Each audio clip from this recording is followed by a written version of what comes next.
Hello everyone, I'm Regina Bale, Environmental Education Coordinator at the Water School here at Florida Gulf Coast University, and super excited because with my work at the Center for Environment and Society, I get to show you guys how to use some of the cool technology we use at the university to help get your students outside, doing outside data collection. So in this video series, you'll learn how to take the data from a Survey 123 and create a web map. This will help you and your students see the patterns in the data. What's really exciting about this is we're moving on to talk about ways to customize your map. So you should already have a map that you have been able to save. So when you log into ArcGIS Online, you will see your organization's homepage. Here you can see my organization, Florida Gulf Coast University. You'll probably see a district web page. At the top of the page is a banner with multiple options. To find a map that you've already saved, click on the content section. If you click on the map section, it opens up a blank map that's new. If you open Map Viewer in the apps, it will also open a new blank map. The content section is what will show you maps, layers, forms, story maps, dashboards, etc. that you have been working on. In the dark bar across the top, there are options for where to find content. My content is where you will find items that you have made yourself and saved. My favorites will show you any content that you have favorited, which would be the little heart icon.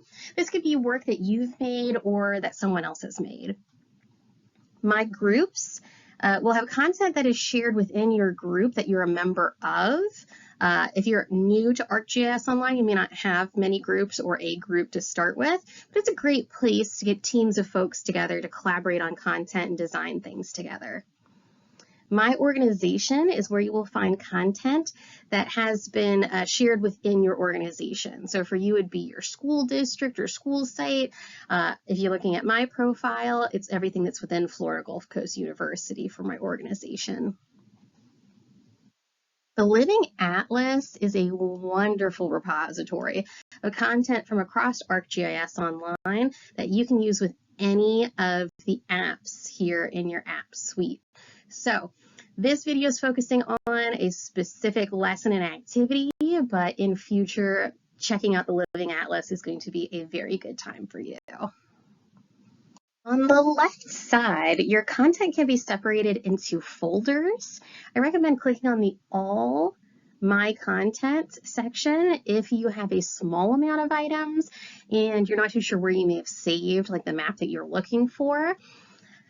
A lot of the times, surveys will have their own folders. You can see on the screen that I have a survey for K12 STEM, K12 Ecology Data Summer Camp, and K12 Manatee Park Field Experience. So if you get stuck, click on the All My Content so that everything pops up.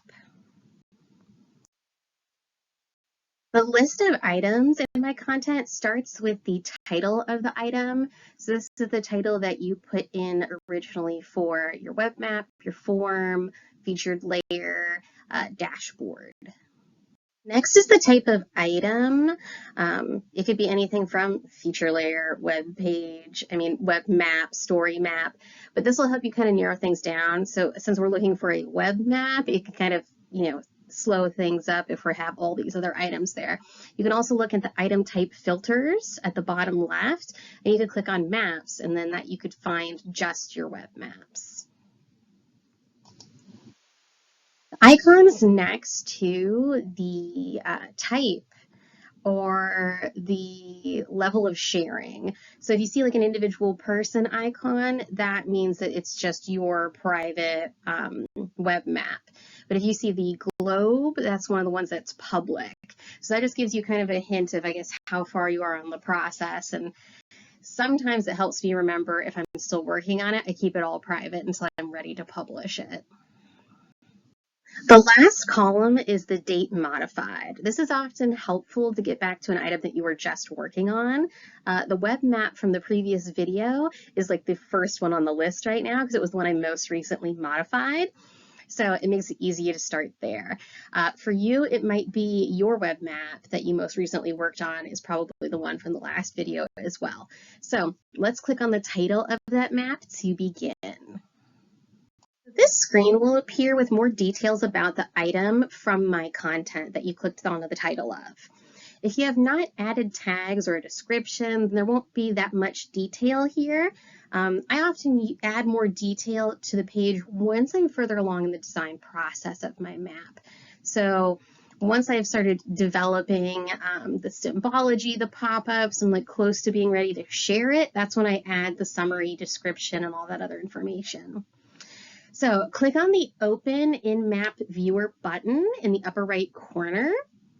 Do not use the drop down as it will open up the map in Map Viewer Classic, which will no longer be supported soon. Even while you're watching this video, it might already be gone. So make sure to open it in Open in Map Viewer, the button, not the drop down. A map with a data layer from our survey 123, let's customize the map to meet our needs. So our student users who helped collect this data, they're going to be looking at this map to get more information from it. So how we design this map is going to help them better understand the data that we've collected. On the right side of the map, there is a list of icons that perform many different functions. We're not going to go through all of these icons in this video, but we're going to focus on one in particular. We're going to focus on the styles icon, which is the second icon from the top. And it looks like a circle, square, and triangle. The arrow is pointing to that icon now. So when you click on the styles icon, you're going to get this page that pops up on the right side. I've kind of highlighted the page by itself because there's a lot of information on here. So in styles, Map Viewer tries to help you in designing your map, which is really great. Notice how in styles, it says at the top 1, and then it has another option 2. So it says 1, choose attributes, 2, pick a style. This is to help you work your way through it. It also reminds you what to do. It gives you some directions. So for choose attributes, it asks you to choose which fields you want to map. What are we going to highlight in this map? And the same with pick a style. It says choose attributes above for multiple style options. So here's how things work. We're going to look at step 1 first. So you're going to choose an attribute as a field or an expression. Here's the difference. A field is going to be something that's in that survey that you've already collected. So in looking at the screen in front of you, my arrows point to all the different types of fields I have from the survey that I worked with. My survey, remember, was students went outside, collected very minimal water quality data. They went to a location, they took a water sample, they put down the date and time that they got the sample and the pH of that water. That's all the data they collected. So there's not very many fields to work with. Now the expression, on the other hand, you can use different fields within that expression, but the expression involves coding and it highly customizes your map. In this video, we're not going to spend any time coding or working with expressions. For the basics of what we're doing, we're going to stick with just picking a field within that attribute list.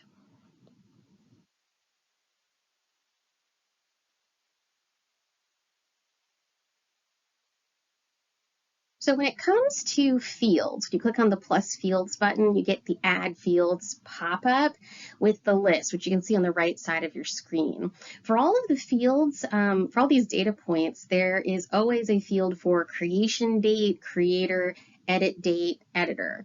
And then all the information from your survey. So once again, my survey only asked for date and time, the pH of the water sample, and the location. The location is already represented on the map, so it is not included in this list of attributes because that dot where it is on the map is one of the data points, the location.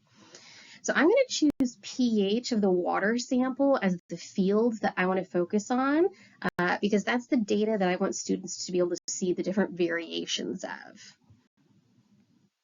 Once I selected the field map viewer, used so once I selected my attribute, the field map viewer used data to come up with a symbology that it thinks would work best. So automatically, the symbols changed from that red dot with the yellow outline to these orange dots that are of varying sizes.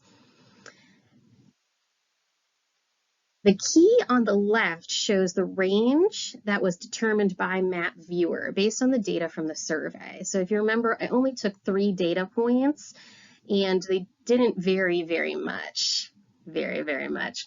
So some of them were around 6, 7, 5. So you can see the range of the data in that key is not very different. This will look much different once we have more data points.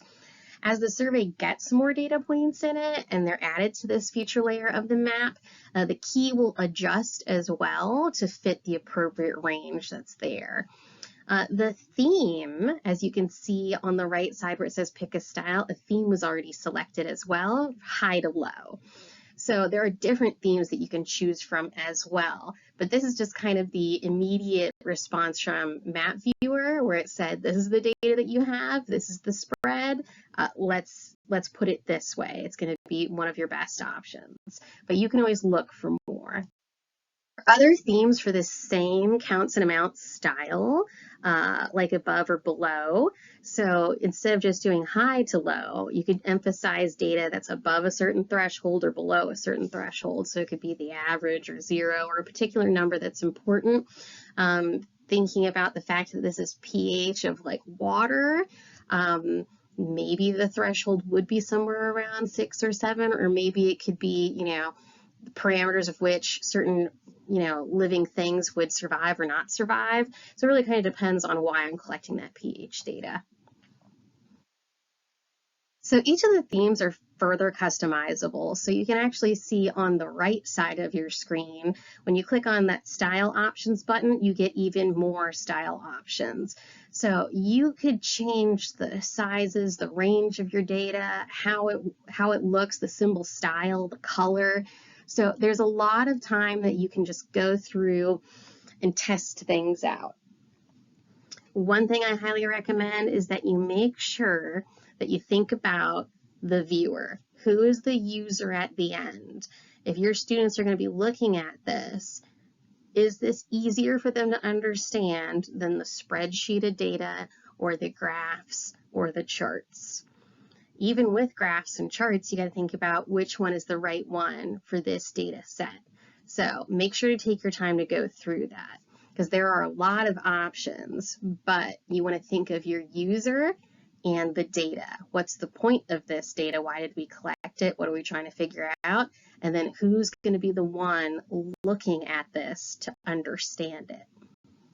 So this is a different map from another survey that I've been working on. And we want to think about how the symbology of a map allows a user to easily focus on like what the data is trying to show the user. It's hard to with one type of data, so I'm showing you multiple maps with multiple different kinds of data, so hopefully you can kind of see how you can adjust the symbols as needed. So much like selecting like the right graph for the right data, changes over time would be a line graph, comparisons a bar graph. Designing a map works in a similar way. In this map, we have data points that are in one of 5 categories. So the categories get their own symbol with a different color and a different shape. So this is for STEAM experiences in Southwest Florida. So that would be science, technology, engineering, art, and math. So if there's those 5 categories, every data point will be one of those 5. So that's why I decided to make them all different. My users were going to go in and see what they were interested in. So if they were interested in math, they could actually just look for that green kind of diamond shape. But then if they were interested in art, they would just look for that like red circle. So that's why I made it more like categories than using any of the other types of symbology. So I want the user to be able to find STEAM learning experiences with this map based off of the type of experience. And by having those different symbols, it kind of helps us figure out the categories.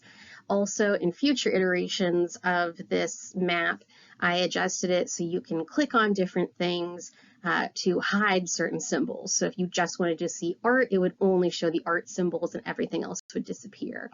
So a lot of things you can do with this map in future, but we're mainly focusing on Symbology for this video. Here's another Symbology version. This one also kind of goes into that category setup. This one is for a field experience. This field experience is at Manatee Park, and it's about plant and animal identification. So this is kind of your third, fourth grade set of science benchmarks and standards, where students need to be able to identify plants as either flowering or non-flowering plants, and animals as vertebrate or invertebrate animals. So while they are at this park, they're able to see a lot of different,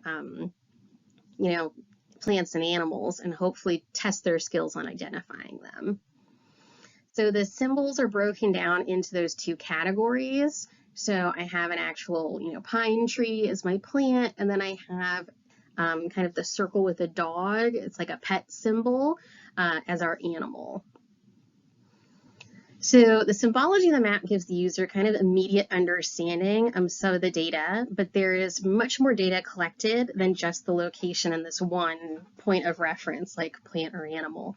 So there's got to be a way to share that information as well. So symbology, incredibly useful for especially categorizing.